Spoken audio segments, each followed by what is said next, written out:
My name is Robert Bruce, and I am a lecturer in the Department of Computer Engineering. When you think about a whole class, they've heard all this material. You don't want it to be certainly in one ear and out the other, so that would be very passive. In active learning, you want them to be more present. By doing so, you increase their engagement. I love it that you're all asking me questions, by the way. This is great. Do you all have access to this paper on Canvas? Can you look at it on Canvas? Yeah, it's accessible. Okay, good. Thank you.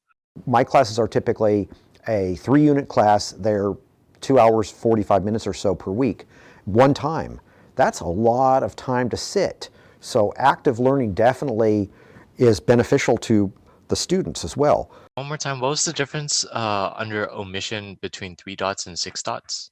The 6 dots I strongly suspect is a very specific APA style.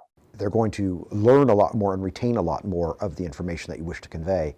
I will incorporate real-world observations to a lecture, especially from an entrepreneurial perspective.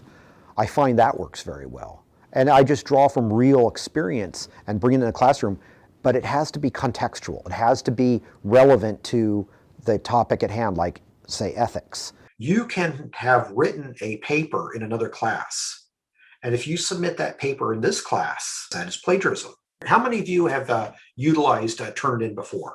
The virtual reality class I'm teaching, co-teaching right now with Nancy Solomon. In that class, we wanted students to formulate teams and then start to define a minimum viable product. We wanted to get them to think about what would be your deliverables.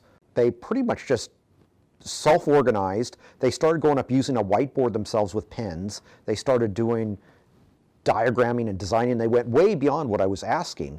They were so engaged. They were just talking among themselves. The room was cacophonous with chatter as the students were talking and planning and engineering and scheming, and I loved it. Retooling your class and thinking about an active learning approach will invigorate you as an instructor. If you are not motivated about the material that you are teaching, how can you expect your students to be motivated to learn?